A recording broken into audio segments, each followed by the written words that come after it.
স্মরণ করতে চাই শহীদ রাষ্ট্রপতি জিয়াউর রহমান এবং আমাদের গণতন্ত্রের মা দেশনেত্রী বেগম খালেদা জিয়া। তাদের স্মৃতির প্রতি শ্রদ্ধা জানিয়ে আমি আমার বক্তব্য শুরু করতে চাই।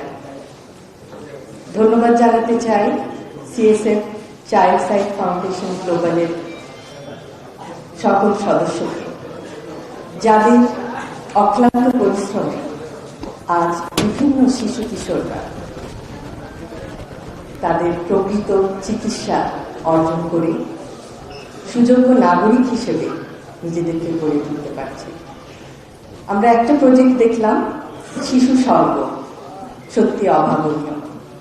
আমরা কিভাবে নিজেদের প্রচেষ্টায় শিশুদেরকে একটি স্বর্গের মতো সুন্দর স্থানে নিয়ে যেতে পারি, যেখানে তারা শিখছে আত্মবিশ্বাস, যেখানে তারা শিখছে নিজের প্রতি আত্মবিশ্বাসের ফলে এগিয়ে যাওয়া, জ্ঞানের আলোকে এবং অন্ধকার থেকে নিজেদেরকে প্রতিষ্ঠিত করা।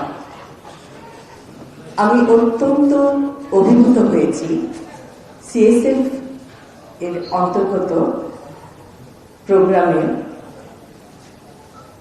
দুইজন যে বক্তব্য রাখলেন এবং একজন বললেন তিনি কবিতা লেখেন, তিনি আইটি সেক্টরেও কাজ করছেন।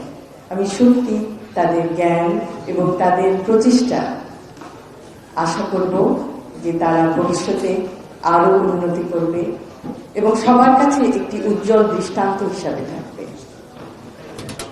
আমরা বিশ্বাস করি যে শিশুরাই জাতির ভবিষ্যৎ। আজকের শিশু হবে আগামী দিনের দেশ গড়ার মহান সৈনিক।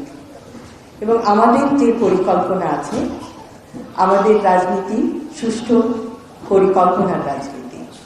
এবং আপনারা হয়তো জানেন যে সুস্বাস্থ্য বিভিন্ন জেলায় কিভাবে ছড়িয়ে দেওয়া হবে আমাদের পরিকল্পনার মাধ্যমে, এবং শিক্ষা ব্যবস্থায় one tap one teacher, happiness, শিক্ষার সাথে হ্যাপিনেসকে কিভাবে যুক্ত করা হবে, এবং এরকম বিভিন্ন প্রকল্পের মাধ্যমে জাতিকে স্বাস্থ্য, শিক্ষা এবং ক্রীড়াক্ষেত্রে আপনারা দেখবেন যে আমাদের পরিকল্পনায় আছে বিভিন্ন জেলায় ক্রীড়া প্রতিষ্ঠান গড়ে তোলা, যার মাধ্যমে সমস্ত শিশু কিশোররা পাবে খেলাধুলার স্বাদ এবং এইভাবে তারা স্বাস্থ্যে, শিক্ষায়, ক্রীড়ায় এগিয়ে যাবে।